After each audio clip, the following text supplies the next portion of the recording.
오늘 본문은 누가복음 3장 7절에서 14절까지의 말씀입니다. 요한이 세례받으러 나오는 무리에게 이르되 독사의 자식들아 누가 너희에게 일러 장차 올 진노를 피하려 하더냐. 그러므로 회개에 합당한 열매를 맺고 속으로 아브라함이 우리 조상이라 말하지 말라. 내가 너희에게 이르노니 하나님이 능히 이 돌들로도 아브라함의 자손이 되게 하시리라. 이미 도끼가 나무 뿌리에 놓였으니 좋은 열매 맺지 아니하는 나무마다 찍혀 불에 던지리라. 무리가 물어 이르되 그러면 우리가 무엇을 하리이까?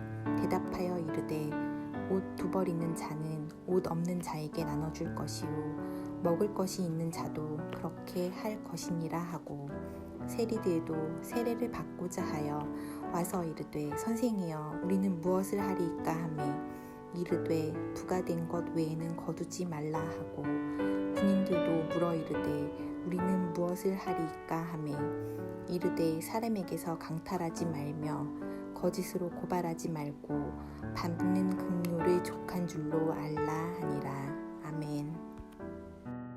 2021년 새해가 밝았습니다. 올 한 해도 하나님의 말씀으로 하루하루를 시작하고 주님과 동행하는 그런 날들이 되기를 주님의 이름으로 축복합니다. 누가복음 말씀을 보고 있는데요. 3장은 특별히 당시의 시대 상황과 세례 요한의 역할 그리고 사역을 소개함으로 시작하고 있습니다. 예수님 당시의 이스라엘은 400년 이상 하나님의 말씀이 없었습니다. 그래서 암흑기였고 캄캄한 어둠과 같은 그때에 하나님의 말씀이 세례 요한에게 임했습니다. 하나님의 말씀이 임한 그 세례 요한이 가장 먼저 한 일이 무엇일까요? 회개의 세례를 전하며 주의 길을 예비하는 것이 요한의 사명이었습니다. 그래서 4절에 나와 있듯이 골짜기를 메우고 산들을 낮게 하고 굽은 것을 곱게 하고 험한 곳을 평탄하게 하는 것입니다. 그래서 주님이 그리로 지나가실 수 있도록 하는 것입니다. 그래서 유대인들이 가지고 있었던 잘못된 선민사상을 깨뜨리고 그들이 주님 앞으로 나아갈 수 있도록 준비시키는 일을 세례 요한이 했습니다. 유대인들이 잘못 생각하고 있었던 것이 무엇이냐면 자기들은 이미 유대인으로 태어난 그 자체가 하나님의 백성된 표라고 생각을 했습니다. 그래서 그들은 하나님께서 주신 복을 다 받을 수 있다라고 생각하고 그것만 생각했지 자기들의 삶을 돌아보고 거기에 합당한 열매를 맺어야 된다는 것은 꿈에도 생각을 하지 못했습니다. 그런데 요한이 와서 뭐라고 하냐면 죄사함을 받게 하는 회개의 세례를 전하고 있습니다. 그리고 물로 세례를 주는 것입니다. 무슨 의미이죠? 너희도 똑같이 이방인들처럼 구원이 필요한 사람들이고 너희들의 죄가 물로 씻겨져야 되는 더러운 존재들이다. 그러니 너희는 회개해야 된다라고 말하고 있는 것입니다. 오늘 본문은 세례 요한의 독설로 시작하고 있습니다. 7절을 보시죠. 요한이 세례받으러 나오는 무리에게 이르되 독사의 자식들아 누가 너희에게 일러 장차 올 진노를 피하라 하더냐. 그러므로 회개에 합당한 열매를 맺고 속으로 아브라함이 우리 조상이라 말하지 말라. 내가 너희에게 이르노니 하나님이 능히 이 돌들로도 아브라함의 자손이 되게 하시리라.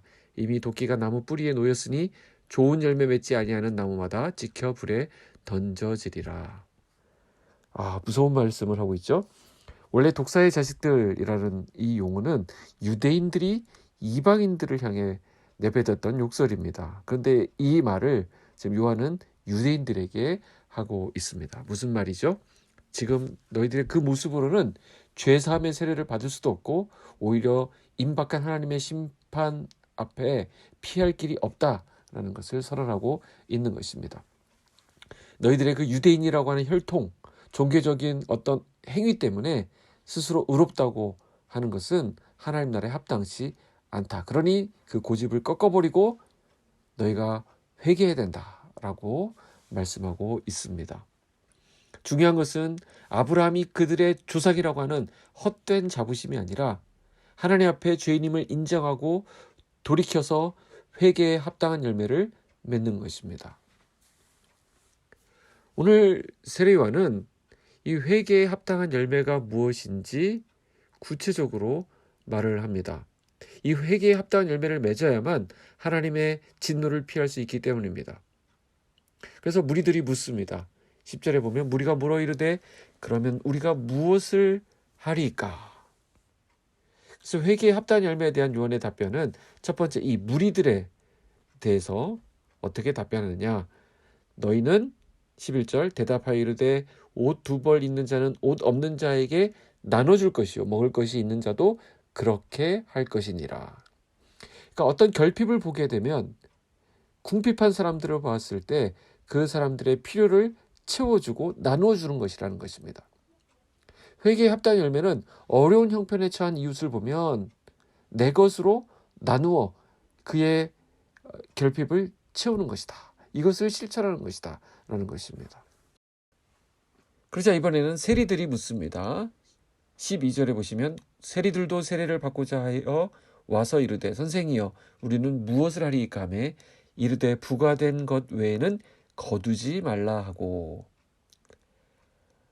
이 세리들의 직권남용은 유명했었죠. 그러니까 세리는 죄인 취급하고 사람들의 질타의 대상이 되었습니다. 로마에 바쳐야 될 그 세금만 징수하는 것이 아니라 자기들이 더블로 부과해서 그 나머지를 챙겼던 것이죠. 그래서 부과된 것 외에는 거두지 말라라는 그런 명령을 받은 것입니다. 이제 세 번째 군인들의 질문이 또 있습니다. 14절 군인들도 물어 이르되 우리는 무엇을 하리까 하매 이르되 사람에게서 강탈하지 말며 거짓으로 고발하지 말고 받는 급료를 족한 줄로 알라 하니라. 군인도 마찬가지였죠. 무기를 가지고 사람을 위협합니다. 그러니까 무기가 있으니까 사람들에게 위협이 되었던 것이죠. 그것으로 사람들의 물건을 강탈했고 자신의 마음에 들지 않는 사람이 있으면 거짓으로 고발해가지고 자기의 그 위세로 사람들을 착취하고 불의를 행하는 일들이 군인에 의해서 자행되었다는 것입니다. 요한은 그래서 군인들에게 받는 봉급에 만족하며 살 것을 말했습니다. 그러니까 자기 봉급에 만족하지 못하니까 그것을 또 악용해가지고 자기의 이득을 취하는데 자신의 그 힘을 사용했던 것이죠. 대개 우리는 내가 취하는 봉급이나 사례가 적다고 생각하는 경우들이 많습니다. 물론 어느 정도 우리가 일한 만큼의 보상을 받는 것은 필요하지만 항상 불만을 가지고 불평하고 원망하는 것은 올바른 태도가 아닙니다. 그래서 요한은 이 셀러리맨들에게 대해서 자족하며 살 것을 권고하고 일단 자족하는 것이 바로 회개에 합당한 열매라고 말하고 있습니다. 오늘 우리가 단순하게 생각하면 하나님의 진노를 일으키는 행동은 바로 나의 욕심에서부터 비롯되는 것을 볼 수 있습니다. 나를 극대화하고 그래서 내 형편에 만족하지 못할 때 원망이 일어나고 불평이 일어나게 됩니다. 그렇기 때문에 우리는 우리 각자가 처한 형편과 환경에 만족하며 살아갈 수 있어야 됩니다. 왜 그렇습니까? 하나님께서 우리 각자의 형편을 아시기 때문에 그렇습니다. 우리에게 무엇이 필요할지 우리가 무엇 때문에 아쉬워하는지 하나님은 아십니다. 하나님이 능력이 없어서 주시지 않는 것이 아니고 하나님은 적절한 때에 하나님의 방법으로 그것을 이루어 주실 것입니다. 그러니까 하나님께서는 불평하지 않고 어떤 상황에서도 우리의 힘 대신 우리의 능력 대신 하나님을 신뢰하고 하나님을 의지하는 그 믿음을 원하신다라는 것입니다. 회개는 세계관적인 전환이고 욕망의 변화입니다. 주권을 교체하는 대대적인 사건입니다. 기존의 내 가치관이 전복되는 것입니다.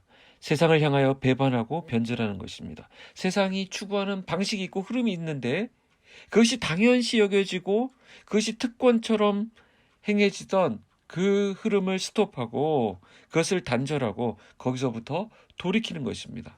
그래서 너그러운 나눔, 정직한 세금 징수, 권력 남용 금지 이런 것들은 대단한 결정이 아니라 당연하게 내 삶에서 일어나야 될 변혁입니다. 주님 나라의 질서와 리듬을 따라서 주님의 방식으로 살아가는 것이 바로 회개입니다. 입술이 아니라 삶의 변화를 하나님은 요구하고 계신다는 것입니다.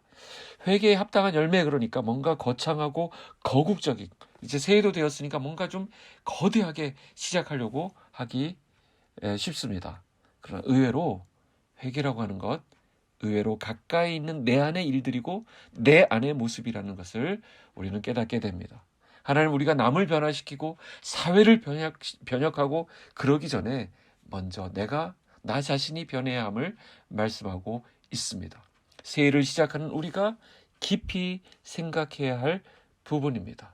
오늘 이 말씀 앞에서 나를 먼저 돌아보고 내 안에서 하나님이 바꾸기를 원하는 것은 없는지, 이제 새해를 맞아서 새롭게 우리 안에 놀라운 하나님이 기뻐하시는 변화의 모습들이 나타나기를 주님의 이름으로 축복합니다. 기도하겠습니다. 하나님, 새해를 주셔서 감사합니다. 똑같은 방식으로, 똑같은 패턴으로 살아갈 것이 아니라 하나님이 기뻐하시는, 하나님 원하시는 그 온전한 새로운 방식으로 우리가 변화되게 하여 주시옵소서. 새해를 주님과 함께 시작하고 싶습니다. 주여, 우리와 함께 동행하여 주시고 우리와 함께하여 주시옵소서. 우리가 하나님 앞에 결단하고 내딛는 그 결단의 한 걸음 한 걸음을 주님 축복하시고 선하게 인도하여 주시옵소서. 예수님의 이름으로 기도합나이다. 아멘.